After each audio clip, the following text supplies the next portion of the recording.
Welcome back to the Jupiter Podcast. I am your host, Tom Franklin, and today we have on Eric Freeman Sims. He is a partner with Austin. I think Austin's podcast was 2 weeks ago.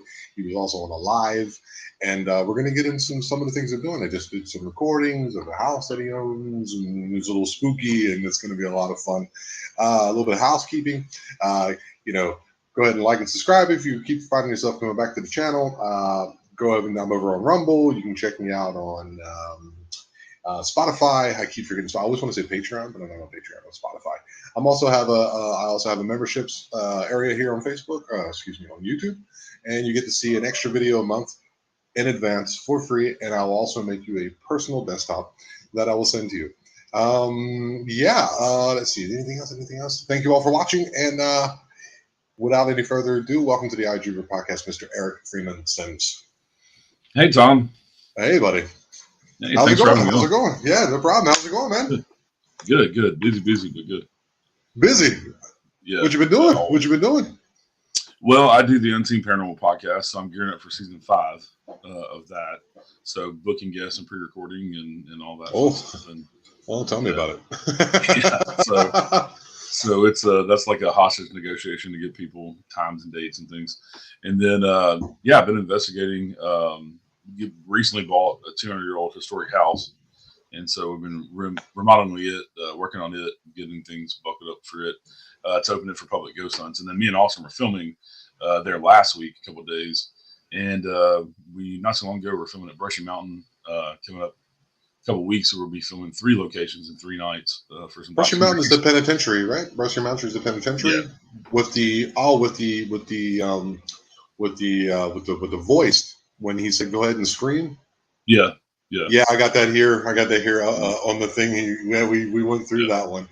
Oh, that's cool. So you, what's the name of your podcast again? One more time. I'm sorry. The Unseen Paranormal Podcast. The Unseen Paranormal Podcast. Do me a favor, go over there and like and subscribe, guys. These guys have been wonderful with me, and they are one of the. I mean, I've never gone out paranormal investigating, anything like that, but I do enjoy the way you guys go about it.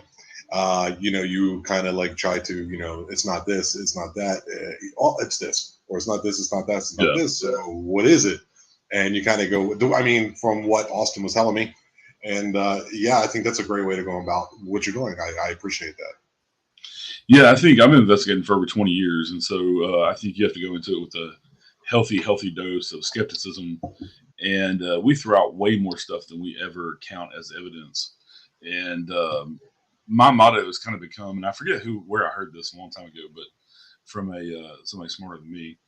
But we don't go into a location to investigate a haunting. We go in to investigate stories of haunting. That's a good way of putting it.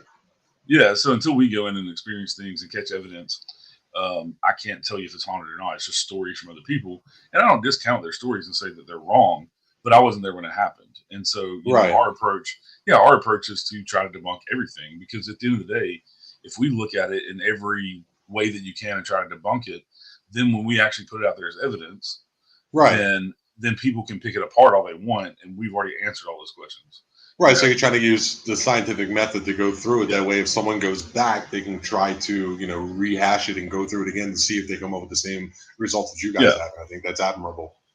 Yeah, and I'm also always open to people, giving me a good explanation for something, and if we can explain it in some way because somebody else has experienced the same thing but figured it out, then I'm open to that too, and throwing out evidence. It's we're also not all about the bells and whistles and the shiny flashy lights. That is, that's TV stuff, and that stuff that they put on TV to keep people's attention. Right. Those tools don't necessarily work. Okay, what tools do you use? Which tools do you prefer? The biggest thing is video and audio. It's harder to use a lot of that stuff.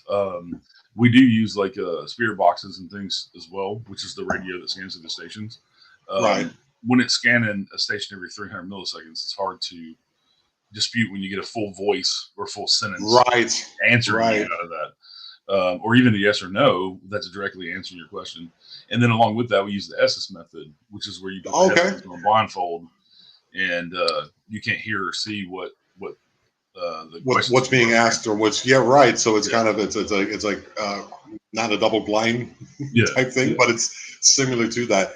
Yeah, that's very cool. So like, I always interested in like, what got me started and like interested is because of an experience I had when I was 8 years old with a Yeah. poltergeist. What got you interested into this whole field? I guess you would say, for lack of a better term. I was always a weird kid into the paranormal stuff. As long as I can remember, when I was growing up, I had the alien blacklight posters on the walls and things like that. And then when we'd have like the book fair, I was always looking for the Bigfoot books and the alien books and the ghost books.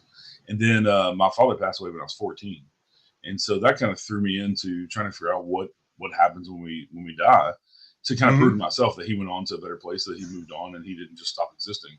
And so me and my friends, when we were teenagers, and I was old enough to drive and had a vehicle, we would go out to cemeteries. And I don't condone trespassing, but there's a couple places that we went trespass. We never vandalized anything or anything, but we went because we heard these locations were haunted, and they're historic locations that are open generally to the public. And so they're closed down at night. There's nobody there. And we would go and experience things at those locations. And that kind of just got the ball rolling. And so I've investigated So, since I was so about you 16. weren't looking for it. It didn't come and Yeah. find you first. Right. Right. Wow. I've Okay. also, yeah, I've also always been an empath, but Okay. with that, I've always been good with like living people's energy. Never really kind of put it into the paranormal world, dead people's energy. It was Yes. always me reading living people, of like, within the first 30 seconds if I meet you, I know whether you're a good person or not. Just get that gut feeling, and kind of reading Yeah. situations like that. And really didn't start putting the empath stuff into the paranormal stuff until the past probably 10 years. Okay. Um, Yeah. That's very. I've considered myself to be an empathic person too, but there was one time in particular where I thought one way, and then it turned out to be another. And it's yeah. one in particular that's in my mind. And ever since then, I've been a little bit doubtful of it. But it's kind of returning to me the more I become, I guess, grounded, I guess you would say, or more connected to everyone. After Yeah. being in Germany for 20 years, it kind of takes your soul a little bit. Anyone who's been there for more than a year will tell you, you know, after you get past the lederhosen and the beer and the cheese or whatever, and then it's like, oh god, you have to get to work over here, and it's pretty hard. Yeah. But coming back over to this side of the world, I found that my connectedness to other people, the sunshine, and things like that have kind of made that better for me. My words are definitely missing out. I am a little tired today, and like I was telling Austin, is we are recording on the 18th of June, and or June 18th if you're in America, and it is raining down here like crazy. It was so literally. I had my truck parked across the street here, right down here, and the water Yeah. comes around the corner, and it literally pushed my truck down the street, and I had to Wow. jump in Indiana Jones style the other day and back out to a higher location. So it's trippy today. Like the whole government shut down, so my lady didn't work, and it's the taxis aren't running. Very few buses are running. It's wild. I never experienced this much rain in my life. So Yeah. I don't know, just a little bit. Like I keep the people up to date with what's going Yeah. Yeah. No worries. No worries. on. So you just kind of went searching for it. Then I'd imagine over time you started refining your method because I've heard Yeah. from other paranormal investigators, ones that I trust, that for example these apps that people put on their phone, like if they're asking you to put on your speaker, if they can access your speaker, then they're listening to what you're saying and they're just running through some type of database and then just spitting out Yeah. some type of answer because that makes me. I can't think of the name. I think one's necrophonic, for example. Yeah. I don't put much weight into those as well. Yeah. Not that everybody has, these people that make these apps and stuff have any kind of malicious intent. But when it says that it's for entertainment purposes only, that's what it's Okay. for. There's no such thing as a ghost radar. There's no such thing that we can detect ghosts in any way.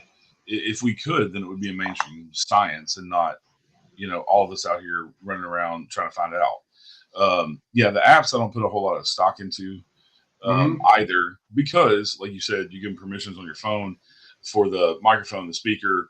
It can connect to the internet. It can get your GPS location. So what's to say it's not? Even when you turn, like a lot of investigators, well, I'll turn my phone on airplane mode. Well, this app already knows where you're at by the time you do that, because as soon as you pull up to the place, it may have already gone. I mean, the way the AI is now, it may have already gone and pulled up all this historical stuff from the internet about this place that you're at, because we go to a lot of right. Wow, I never even thought of that. That's a very interesting take. Yeah. Wow, And so that's so interesting. yeah. Wow. And so All right. the I like that. developers of the apps, what is the point of them doing it? To make money. To make And money, so right? yeah, so the more people that use these apps, the more money they make at $5-10 a pop. Most of the paranormal apps are between probably $5 and $20. Some of them are $20 a piece.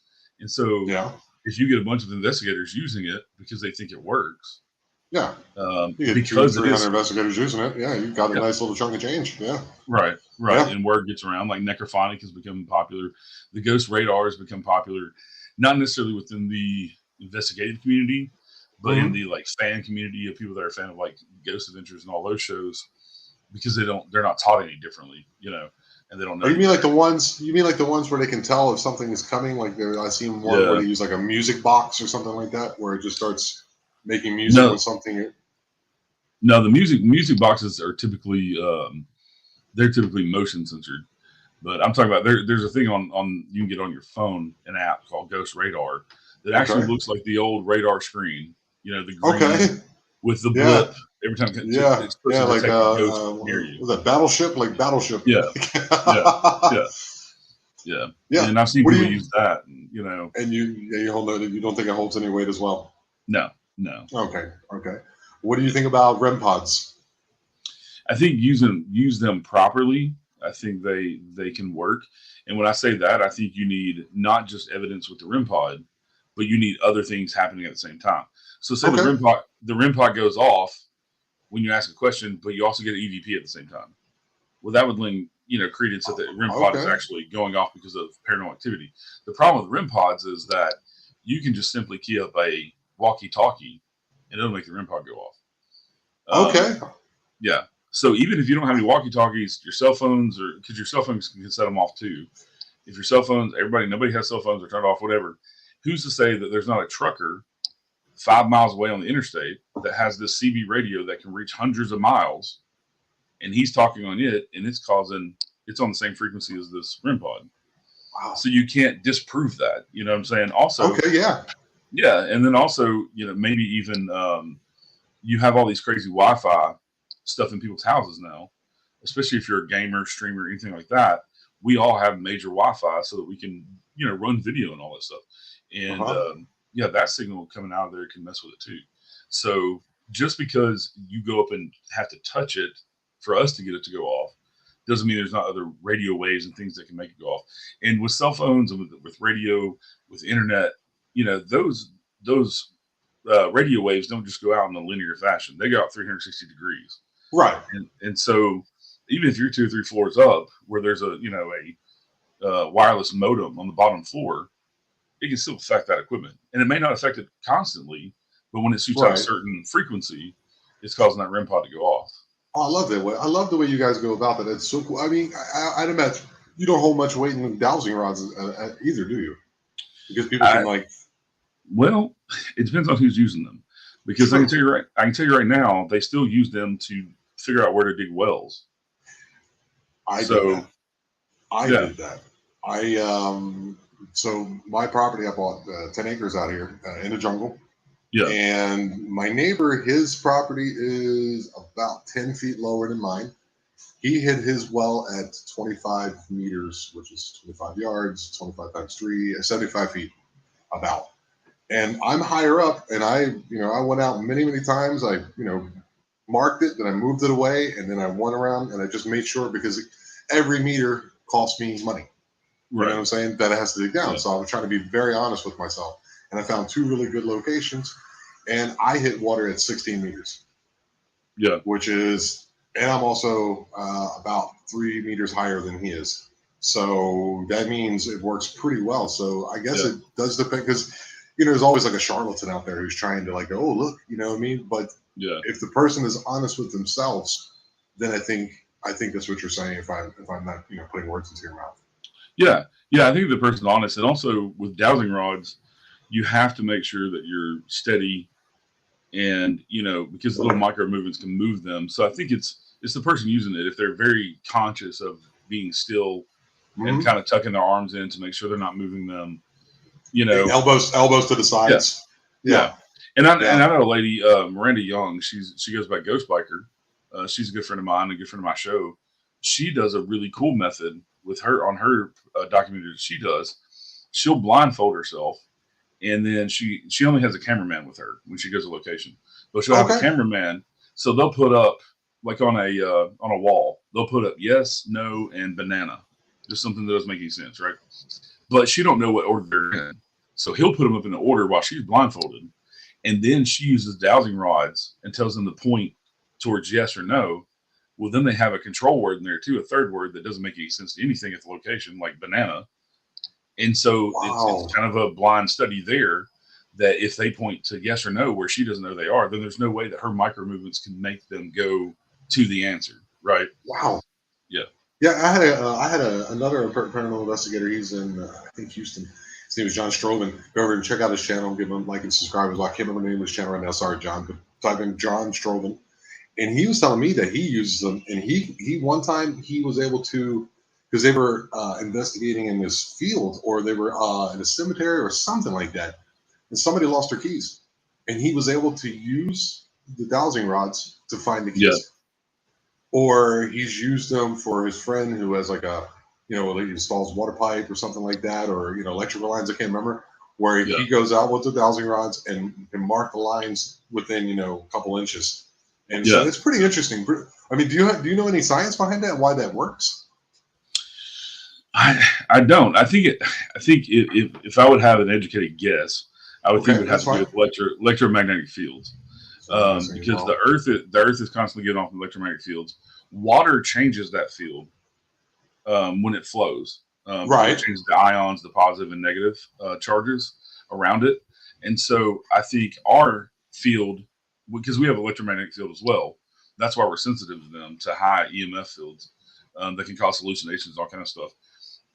That's a different topic we can get into, but because we have electromagnetic field around us, that's what allows us. So if somebody just walked on my door over here to my right, and I'm not paying attention, I know they're there though, right? You get that sense of somebody standing behind you. Yes, someone's watching you. Yes, and that's the electromagnetic fields interacting with each other because you're constantly having it around you, and you can call it an aura. They have they have photography that can see it.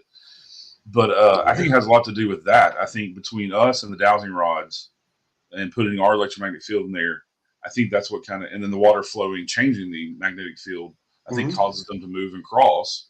That would be my educated guess. It would be something to do with the electromagnetic fields interacting. Very, very cool, dude. Very cool.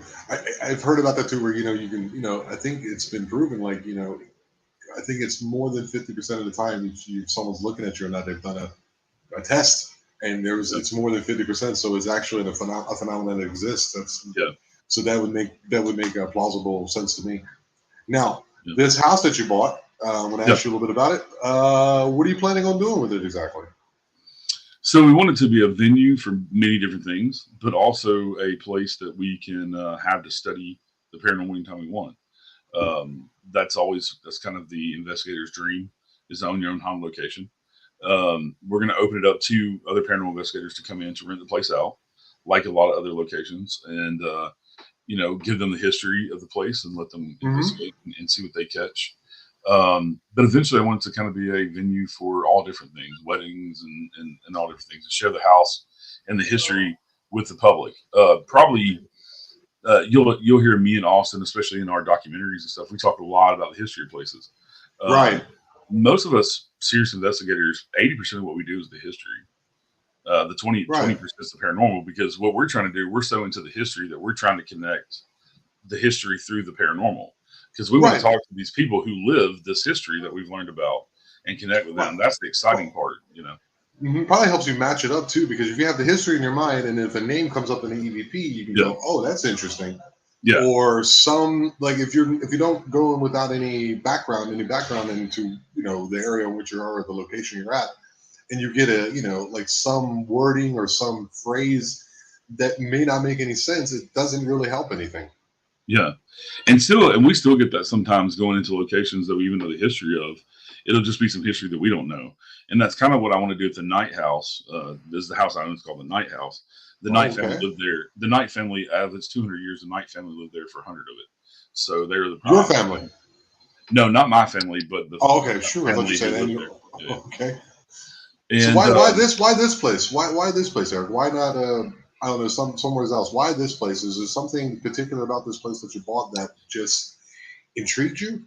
yeah, we looked at many houses when we were looking at old houses, old historical houses, and we had a few criteria. One, it had to have a name, because any house that has a name has been named by the community, has a history, has like an extensive, interesting history, right? It's not Oh just some house. wow! Yeah, it's not just some house that people lived in. Right. Uh, Okay. this house is also on the National Registry of Historic Places, as well. So Is this in Kentucky? yeah, it's in Hopkinsville, Kentucky. Because he was telling me that Kentucky is Yeah, crazy. For yeah, some reason, Kentucky is a very hot spot. I don't know. And honestly, for cryptids, Tennessee. yeah. Tennessee is insane. I live in Tennessee. Where you live? Don't tell me exactly where you live, but what part? Which part? Northwest. Outside of Nashville, so Middle Tennessee. Okay, so you're not that far from the LBL. No, not at all. Been to LBL many times. You have? Yeah. Oh yeah. Oh, okay. Every summer. Okay, once we get through this, why you bought this property, so I would love for you to get into the LBL stuff because that place. Yeah. Every time I'm on with somebody, they're like LBL. So I would love to hear what you have Yeah. to say about that. Please continue. Then the night house, I think you call it, right? Yeah. So the night house, it's 5,200 square feet. It's a massive house. Oh, it's a big house.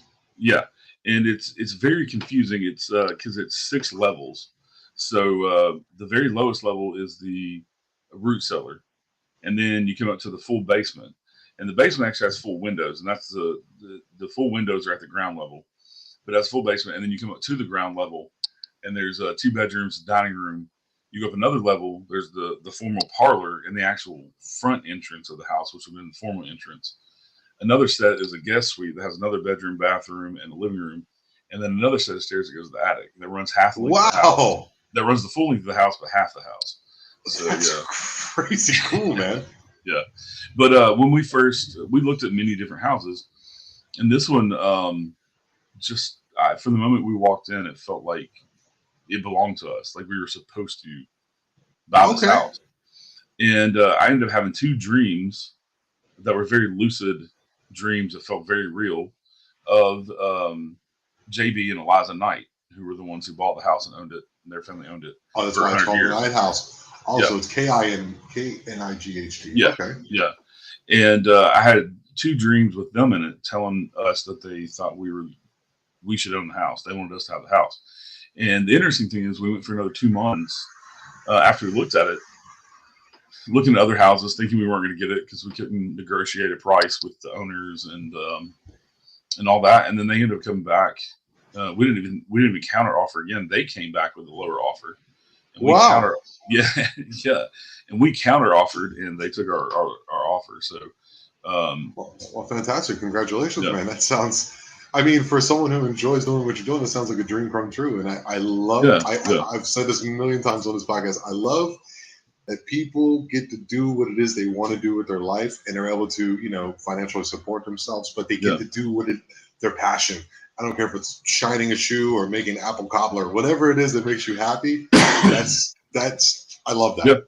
It's great. Yeah, it's pretty awesome. It's I actually worked in the medical field for 20 years, and I retired 5 years ago and started the podcast. And I did the paranormal full time with the podcast and all that. So this is just an extension of that business. With the paranormal, doing public ghost hunts and things like that. How often do you do a podcast? I just been taking a break in between season 4 and 5, but I put one out every Wednesday. And one out every Wednesday. Different guests on from different forms of the paranormal, from cryptids to aliens to ghosts.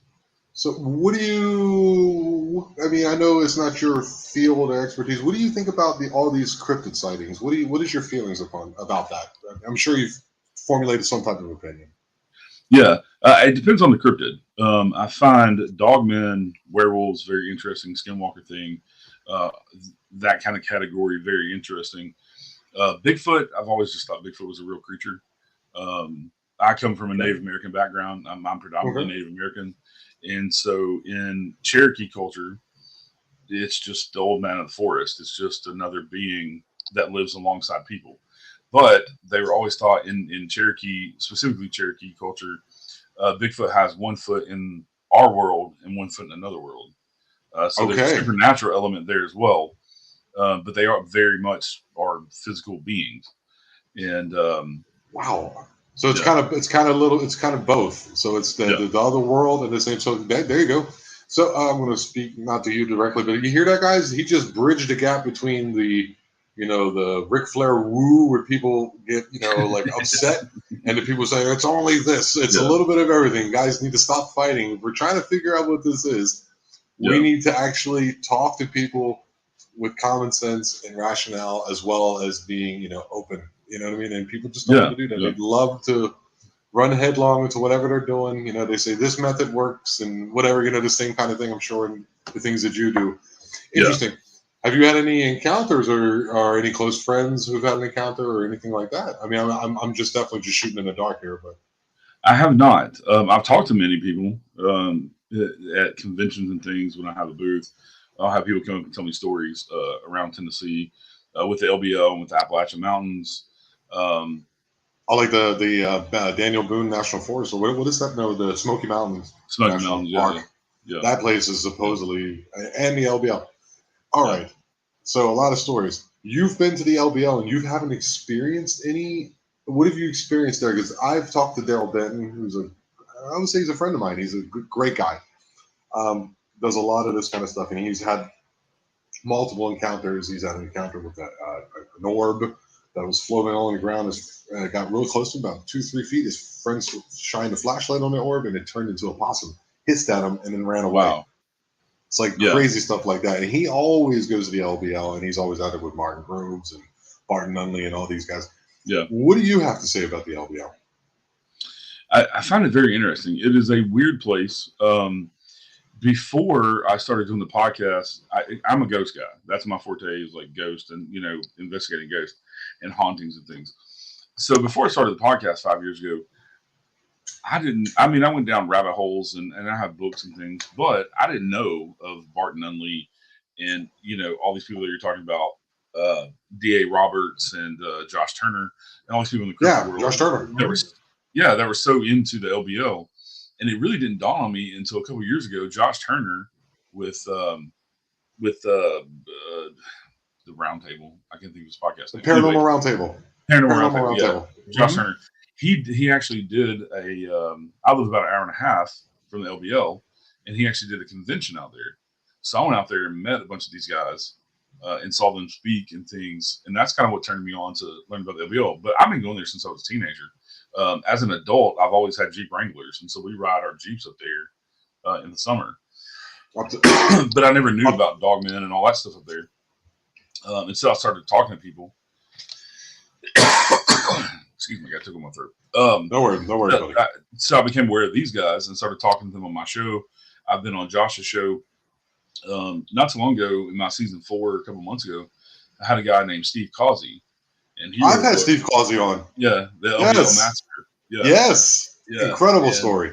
Oh yeah, yeah. And I became aware of that story and started digging into that. And that right there makes me believe that story, because there's so many credible witnesses.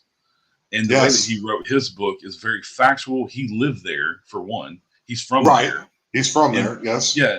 And he knows all of these people. And so that's what I found fascinating about his book, is that he actually is from there. And, I think he had a bait shop there too. I think he was he had a bait shop there too. Yes. Yeah, that's interesting. So when you dug into it yourself, you were like, okay, there's something to this. Yeah. Yeah. And also one of the questions I've had about, especially with dogmen and werewolves and that type of thing, skinwalker is completely different. That's a Navajo thing out in the Midwest. They don't have anything to do with dogmen or werewolf. But diving into it, I always wondered, the Beast of Bray Road stuff is kind of what brought it to the forefront. Beast of Bray Road. What's the Beast of Bray Road? I'm sorry. It's up in Wisconsin, and it was Linda Godfrey. I think she passed away a couple years ago from cancer, but she was an investigative journalist up there for a newspaper and a newspaper editor. And she was kind of ran in paranormal circles, and she had done some stuff on some. She got recognition in the paranormal world for some of her reporting on like haunted houses and things. In case, okay. Well, up where she's from in Wisconsin, Uh, I'm pretty sure it's Wisconsin. Anyway, she wrote a book about the beast of Bright Road because they kept getting these reports from these farmers and getting evidence in these giant footprints on their property of these giant wolf creatures, kind of like dire wolves or something like that. But Right. So also, lichen, I think they yeah, call them. yeah, and then also of reports of them actually being aggressive towards people and things like that. So she wrote this newspaper article about it, and it turned into several, like a series of newspaper articles with all these different witnesses. Then she turned it into a book, and the first time I ever heard her was on Coast to Coast AM, Oh, it's and like Bell. Okay. yeah, she was on there a lot talking about dogmen and things, and so she kind of brought that to kind of pop culture as far as the dogman phenomenon. But then you had all these people that, okay, well, now it's okay for them to come out and tell their own stories. They don't sound so crazy, right? Because it's Right. kind of become a mainstream paranormal thing.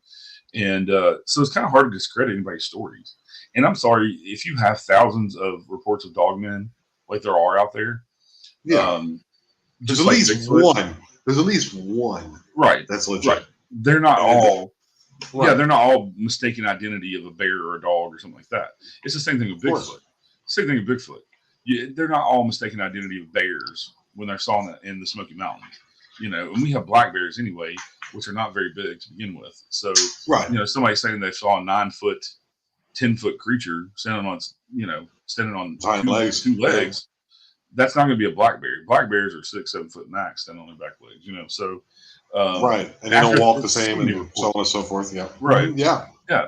So it's hard for me to say that these people are wrong when, like I said, Uh-huh. like we're saying, at least one of them is right. One of them saw something that's crazy.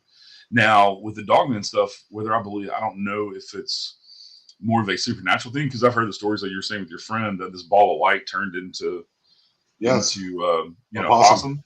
I've heard that story about dogmen too, that bright lights and even Bigfoot, bright lights surround the area, and then all of a sudden there'll be something like a dogman that's there or a Bigfoot that just appears.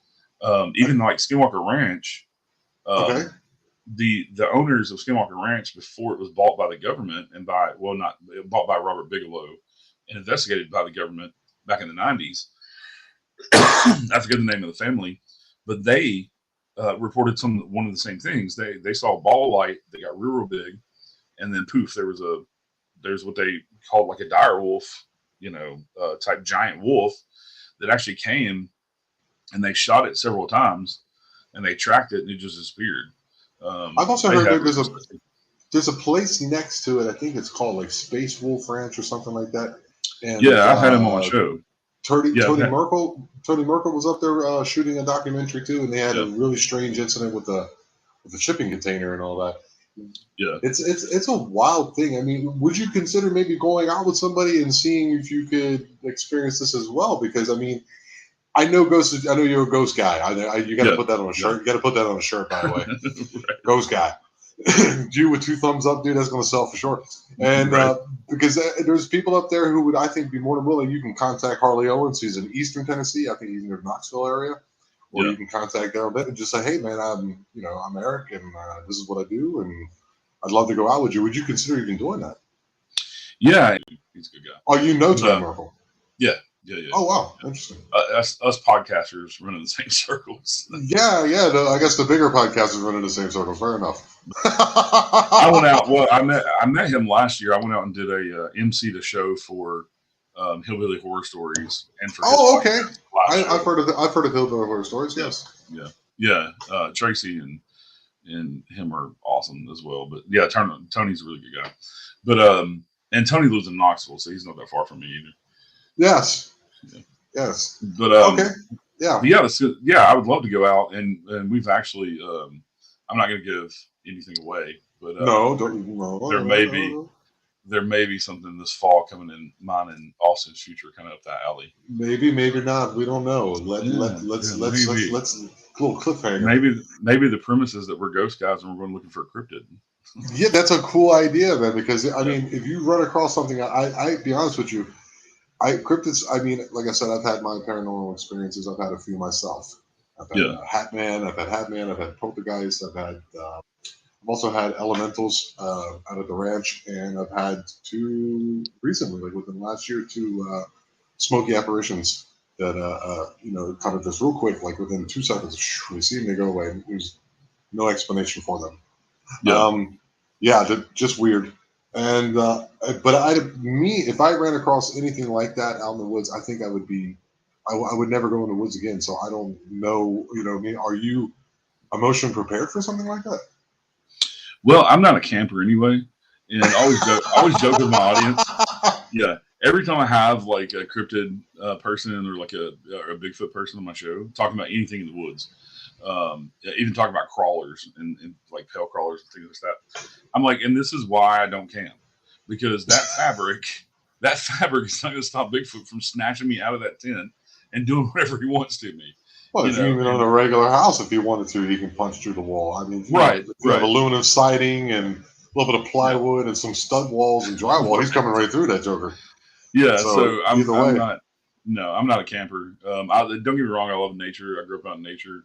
Love going to the river. Like we go to LBL. But as far as camping, it's not my deal. yeah, And I'm not putting myself. but you're going to eventually have to do that one time. I mean, Yeah, yeah, it's probably one of the most exciting things you could do this side of the yawning grave is to go out and yeah, like experience something supernatural that is in the forest that is huge. And for what I know, I mean, for the most part, Bigfoot, or forest people, or Sasquatch, whatever you like to call them, seem to be more like, "Hey, get away from me and leave my yeah, area." But yeah. there's been bluff charges and a couple scary No, experiences. I'm more worried about the real things that I know exist. Like we have mountain lions and we have black bears and we have bobcats. And a mountain lion will attack you and you'll never hear them coming. No, They're silent when they walk through the well, woods. I got And jaguars here, dude. yeah, So I yeah, mean, same I've thing. seen Never hear I've them seen coming. a little bit more scary. Yeah, yeah, If you ask me, they're quite a bit larger. I think yeah, the third largest bite force in the world, third largest cat, some crazy shit. yeah. And I think my daughter, within I think it was maybe 200 yards of my property, seen a footprint in the road. And my ex-wife is out there. She's also seen a small like jungle cat. And the stuff I see here, dude. You just tarantulas and Yeah. scorpions, and I've seen howler monkeys here. It's not. You have to go a little farther away, but you get used to it after a while. But I seen an 8 foot, 8 foot python on my property that snuck up on me when I Yeah. was sitting down on my phone trying to get some signal, because it's the only spot that I can get signal from is on this little hill that I have. And you just get used to it after a while, but it's always exciting, scary. But I think it's good for me personally to be in the forest. But if I ever ran across like a Wendigo or something like that, I think I would lose my mind. Yeah, yeah, yeah. And I've heard some of the stories that I find most interesting with all the cryptid stuff is the hunters that are very familiar with the woods. They're going out deer hunting or turkey hunting or whatever, Right? and when they come across these things, and some of these people they sell all their hunting gear and never go back in the woods, like because Yes. it scared them and had that effect on them that they're like, I don't care if you call me a sissy or whatever, I'm you never do not going see back. what I saw. Those Yeah, guns can and rust out there, as far as I'm concerned. to me, yeah, that's not mistaken identity either. And also, No. some of these guys who have taken shots at these things. I heard one story of an older guy. He told this to his granddaughter, and this is a story that's been going around the Bigfoot circles here lately. But this lady, I think, is older now. She started telling her grandfather's story. Well, she said her grandfather claimed that he shot a Bigfoot and buried it, and he said that he felt like he murdered a person because he said Yes. looking into its eyes, he could just see the humanity and the intelligence. And when as Yes. soon as he pulled the trigger, he regretted it, and he spent the rest of his life trying to make amends to the others. That was the family of this Bigfoot that he killed, and he would go out and leave offerings and things to Oh, like a them. gifting. Right. Yeah, yeah. Right. And he Yeah, said I've they heard about come. that. Yeah, he buried it in a grave, and he said that the family of it came and dug it up and took it off, and Oh, I guess buried it on their wow. own or whatever. Yeah, and so Wow. yeah, That's insane. That I don't think I've ever heard that story before.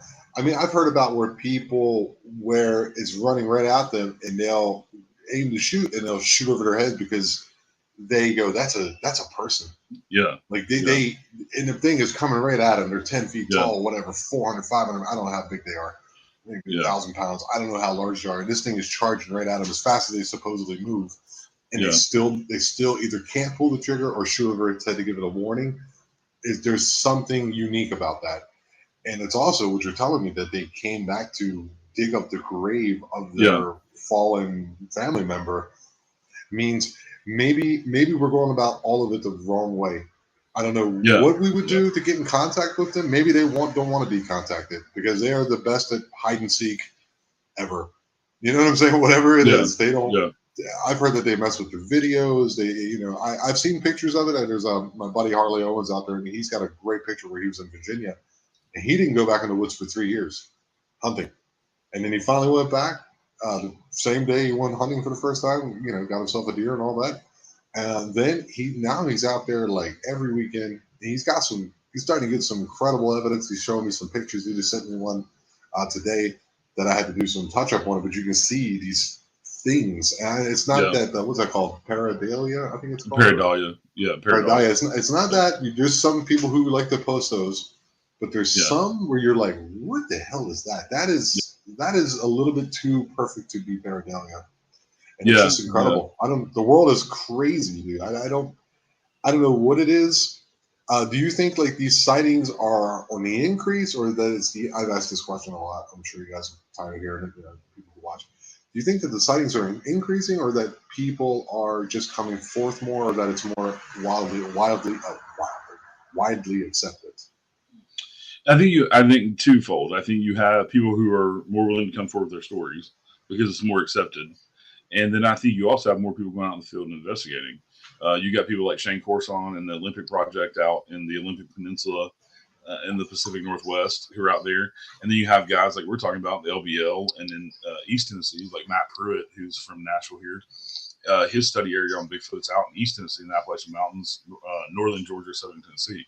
So I think you have more people going out in the field and using more technology too. With we have easily available night vision cameras and trap cameras are cheaper, Mm-hmm. Things like that. So yeah, I think it's a multitude of things. I don't think they're any more prevalent.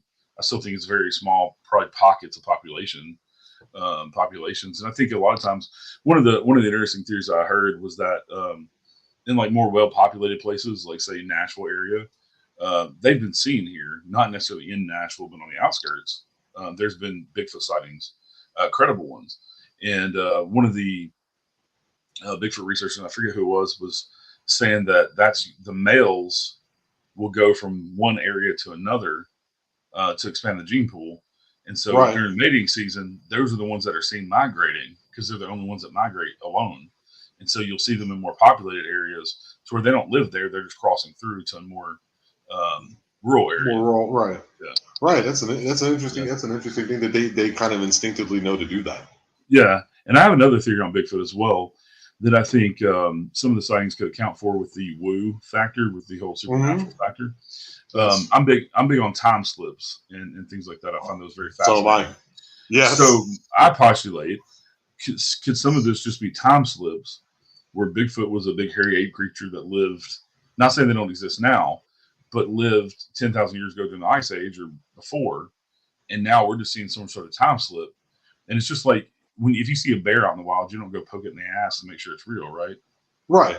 You just take it, there's a bear there. So some of these sightings where Bigfoot just disappears, snap a finger, maybe that's what it is. Maybe it's just some sort of replay on the environment.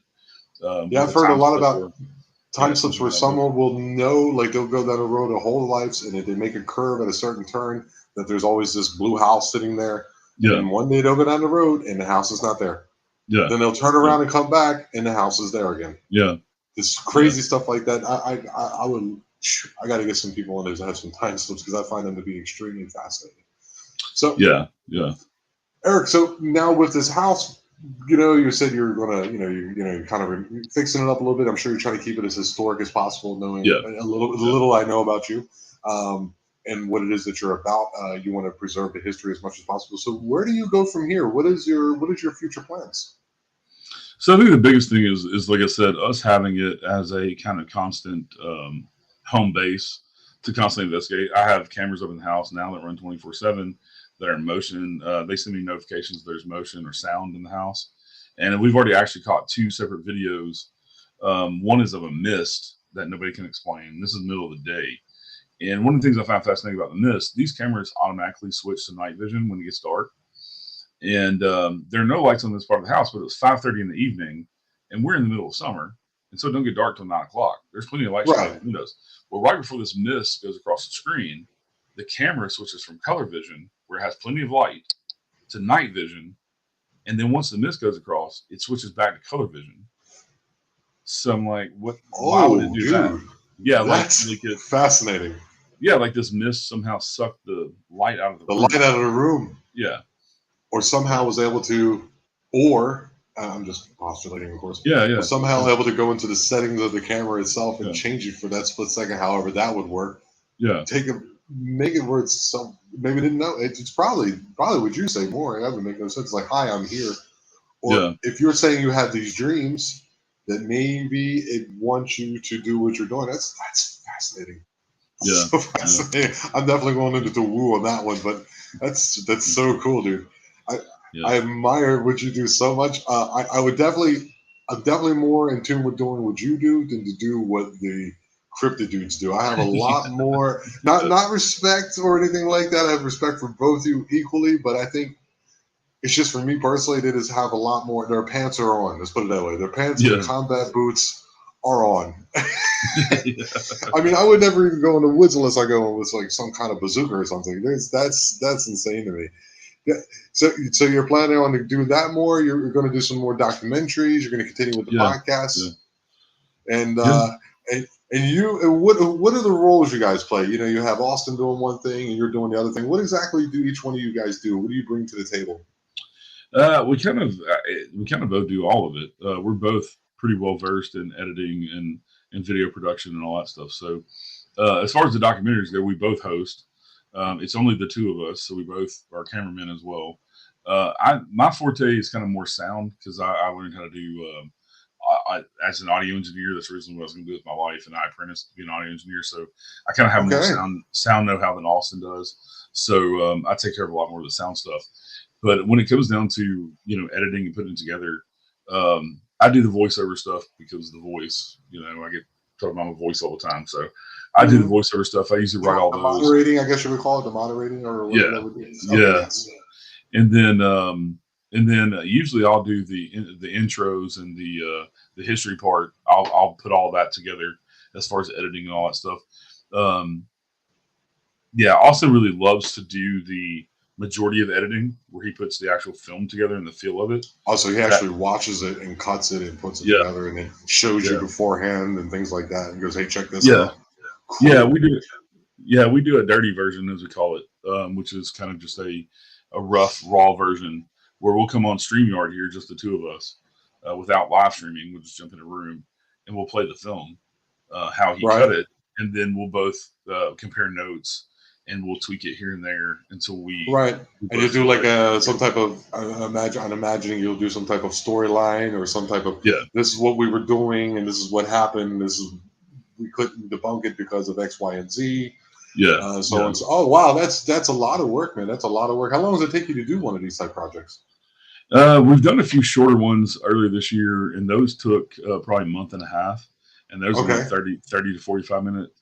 The next one we put out with Brushy Mountain Penitentiary out in Petros, Tennessee, will be over an hour long, and it's we recorded 2 months ago. We've been busy with other stuff too, but we haven't got down to the nitty gritty of editing and all that stuff. But this so in a couple of days we're going to do a live stream, and we're going to put out the 2.5 minute trailer teaser that we Oh. did for Well, go ahead and Brushy. post that on the Facebook group, dude. For Yeah, real. yeah, Don't be ashamed. Don't be shy, dude. yeah. Oh, We'll do. that's yeah. Damn. I had to. You know, like I'll have a question in my head, and then you're already moving, and I'm like, oh, that's interesting, and then my brain just goes, ooh, Yeah, fluffy tail, fluffy tail. I did the Dude, same thing. yeah. I think doing what you do is I think is very cool. Um, I'm sure in the future that you'll have a lot more, even more success. I mean, I think you guys are definitely headed off on the right foot, And Thank you. I really appreciate so much that you came on with me today. Is there anything that you'd like to promote on the way out, or anything that you want to push, or your podcast? Yeah. Go ahead and do so, buddy. Go ahead. So mine and Austin's video stuff is called Strangely Haunted. I'm sure he pushed it. Our YouTube channel and Facebook page is Strangely Haunted. And then my podcast is the Unseen Paranormal Podcast. You can find it anywhere you find podcast or music. It's everywhere. You can say Amazon Alexa, play the Unseen Paranormal Podcast, which will play it. So it's anywhere you get your podcast music. Amazon, Spotify, iTunes, everywhere. All iHeartRadio, all that. Yeah. And it's been going. I've talked to 162 guests so far. No kidding. Wow. Yeah, fixing to go to season 5. Better than ever. But and then the Night House. It's the Night House, KNIGHT, KY for Kentucky.com. And okay. And you can also find the Night House on Facebook if you want to follow our progress. And we have lots of cool merchandise up on the Night House website as well, the nighthouseky.com.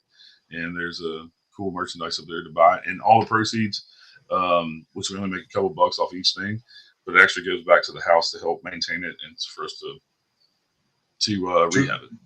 Right, great, dude. Yeah. Well, Eric, just hold on one second. I want to make sure that all the recordings came through correct. You know how it goes.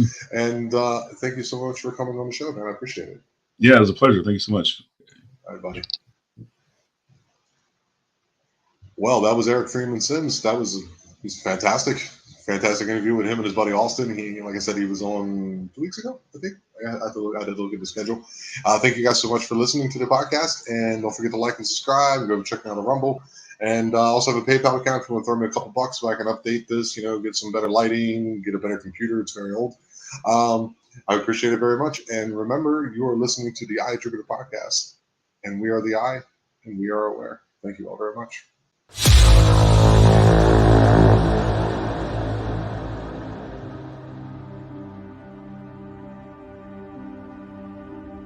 You have been listening to the Eye of Jupiter podcast. Remember, if you have any strange occurrences or stories or anything you'd like to share, please drop me an email at theeyejupiterpodcast@gmail.com and you'll be on the show.